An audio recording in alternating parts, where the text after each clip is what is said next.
Welcome back to the Strengthening Your Bones and Muscles program. I'm your host, James. In the last session, we discussed the basics of healthy bones and muscles and the problems that commonly arise. In this lesson, you will learn about prevention, the core of healthy bones and muscles. Let's get started.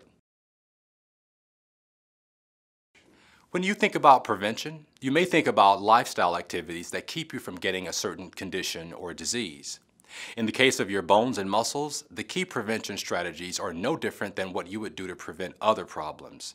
Eat a healthy diet and engage in regular physical activities. We will look at both of these prevention activities in depth in the next section. Before we get there, let's look at another prevention strategy to maintain bone and muscle health: reducing the daily impact of your environments. Your home, work, and community environments can affect your bone and muscle health dramatically. First, ask yourself, how does your home environment impact your body? Does this environment support your goals? Are certain aspects of your home causing you discomfort? Oftentimes, your home environment is where you have the most control over your choices, but it can be the hardest environment to change. Think about the places in your home that affect your bones and muscles. Is your sleep environment supporting your back? If you routinely wake up with pain in your back, consider buying a new, firm mattress that supports your back and try to sleep on your side. Does your favorite chair give you the support you need? Sit in a chair with good lumbar support. If your chair does not provide enough support, a pillow or rolled up towel placed behind the small of your back can help. If you must sit for a long period of time, rest your feet on a low stool or a stack of books. Are you using proper lifting techniques around your home? Proper lifting is important for any size load. We will review the steps for proper lifting later in this lesson. Making changes in the areas where you spend the most time can mean big health improvements. Next, let's talk about your work environment. You likely spend most of your waking hours at work, and yet you probably have the least amount of control over this area. But that doesn't mean you should give up on making changes. Think about how your workspace impacts your bones and muscles. How often do you lift heavy objects? Do you use good posture while sitting? Are you required to stand for long periods at a time? Remember that even though you may not be able to control your work environment, you may be able to control how you act and move within your environment. We'll give practice tips later in the program to help you with these tasks.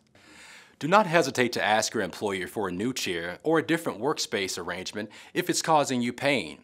A happy, healthy employee is a more productive one. Finally, within your community environment, you face day-to-day decisions that may support your healthy bones and muscles or keep you from reaching your goals. What activities do you participate in within your community environment? Think about the places that you go on a regular basis. Consider situations such as going for a walk in your neighborhood, moving objects from place to place when you volunteer, sitting in the bleachers at your local ballpark, or standing all day while shopping. By using the prevention strategies that you learn in this program, you will always be able to support the health of your bones and muscles. Let's move on to some tips and techniques for movements you probably do every day in every environment that you spend time in. We'll start with proper lifting. Whether you are lifting heavy loads at work or putting a box of valuables in your home attic, pay attention to the way you lift objects and practice proper lifting techniques to prevent injury. Follow these recommendations when lifting or carrying objects in your workplace, at home, or in your community. Start by positioning yourself close to the load with your feet at least shoulder width apart. Then, practice good posture when lifting by keeping your back straight and your chin up. Next, engage your abdominal muscles to keep your core strong and protect your back. Lastly, use your legs, not your back, to lift the object. If moving the load laterally, pivot with your feet, don't twist your back. And remember, always ask for help if you need it, and use a step stool to reach overhead. Another strategy has a fancy name, but is actually a very simple concept.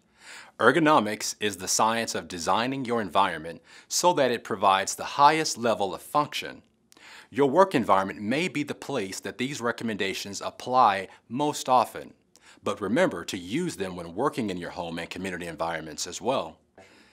As much as possible, try to follow these recommendations from the National Institutes of Health and the Department of Occupational Health to make your computer workstation productive. Here are the highlights. First, your computer monitor should be positioned directly in front of you to avoid any twisting. It should be at arm's length, about 20 to 26 inches. Eliminate any glares by positioning it away from direct sunlight. Adjust the brightness and contrast to your comfort level. Second, your chair should be comfortable as well. Adjust the backrest to fit the natural curves in your back. Adjust the height of the chair so that your feet rest flat on the floor and your thighs are parallel to the floor. And position your armrests so your elbows and arms rest lightly. Next, your desk should be organized so that the objects that you use on a regular basis are easy to reach. Also, your keyboard and mouse should be positioned at a height that allows your shoulders to relax. While the mouse should be adjacent to the keyboard, try not to rest your hand on your mouse when not using it. Your arm and wrist position should be neutral, not excessively flexed or extended. Finally, the lighting at your workspace should not cause eye strain or computer screen glare. The last prevention strategy is good posture. Whether you're sitting or standing, always practice proper posture. Your spine should be in a neutral position, not too far forward or too far back. Practice proper posture by doing the following. Stand with your feet shoulder width apart. Tighten your buttocks muscles and slightly tilt your pelvis forward. Pull your shoulders back and lift your chest. Then, finally, lift your chin until it is level and relax your mouth and jaw. That is good posture. Practice until it becomes second nature. When starting to make a lifestyle change, you may feel overwhelmed. Start with one area that you would like to change and make a goal in that specific area. Think about a time in your life when you achieved something you worked hard for. What were the steps that you took to reach your goal? Setting short-term steps will renew your motivation to reach your long-term goal. Before determining what steps to take, you must first identify your destination. Using the SMARTS goal setting method, you will be more equipped to meet your long-term goal and identify your short-term steps. Here is how it works. Be specific. What is the exact goal you want to achieve? Make it measurable. How will you know when you have reached your goal? Stay action-oriented.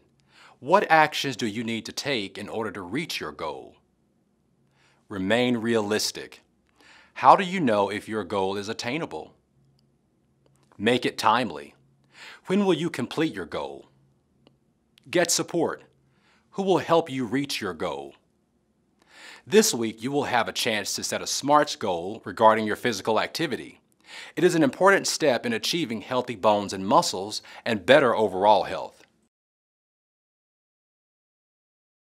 In summary for today, prevention is key to your healthy bones and muscles journey, and your environment plays a major role. Practicing good posture, proper lifting, and workplace ergonomics can help you achieve your health goals.